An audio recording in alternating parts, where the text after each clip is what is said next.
helping the unemployed cost me.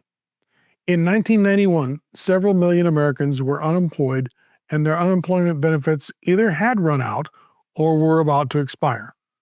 President George H.W. Bush refused to sign a bill to extend unemployment benefits to give these millions of Americans some hope to survive financially until the economy recovered.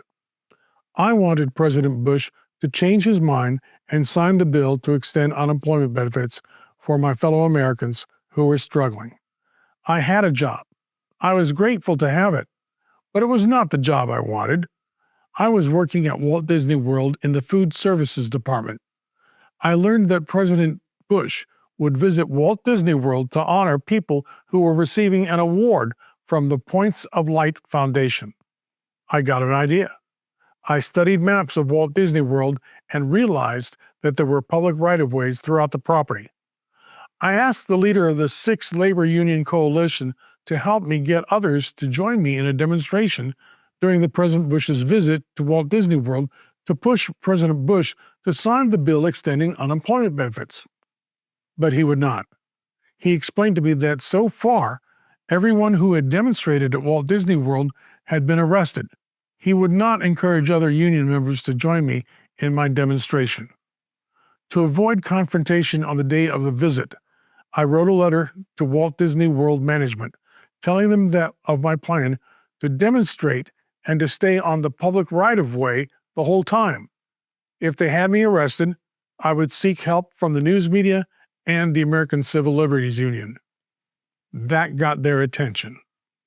The Walt Disney World management tried to persuade me not to demonstrate. They even arranged for me to be confronted at work by 2 Secret Service agents who questioned me. I assured everyone that I had no desire to harm President George H.W. Bush.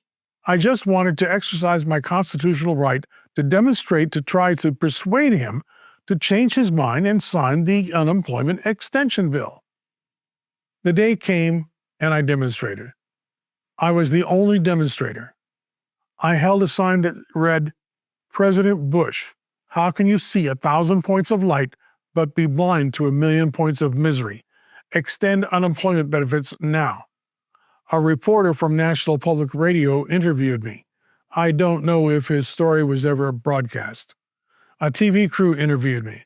One of my coworkers said he saw me on TV station from Tampa. I withstood pressure from both the executive security people at Walt Disney World and pressure from George H.W. Bush's Secret Service. It was tough, but I did it, and I was not arrested.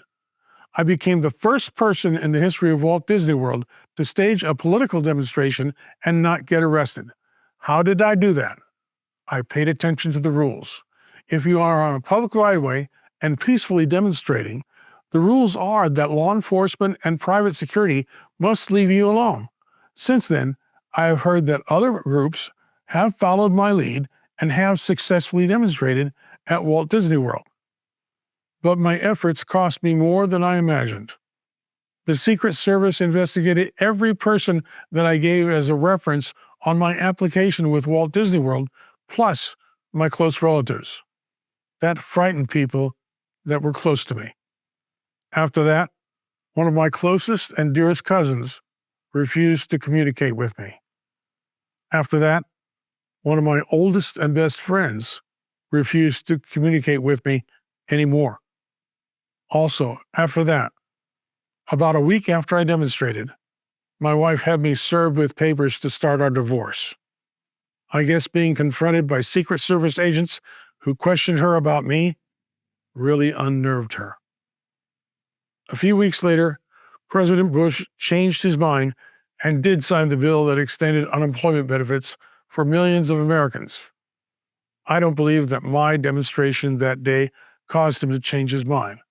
But I like to believe that my small pebble of weight was part of the enormous pressure that many people, uniting together, caused President George H.W. Bush to sign that bill to help millions of Americans who were desperate for help.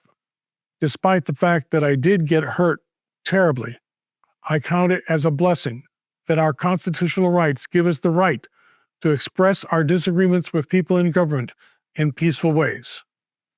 Here's a copy of the article in the Orlando Sentinel, which reported my demonstration. I want to thank both Barbara J.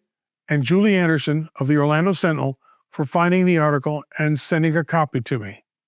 I'm Woodrow Wilcox. My website is citizenwoodrow.tv.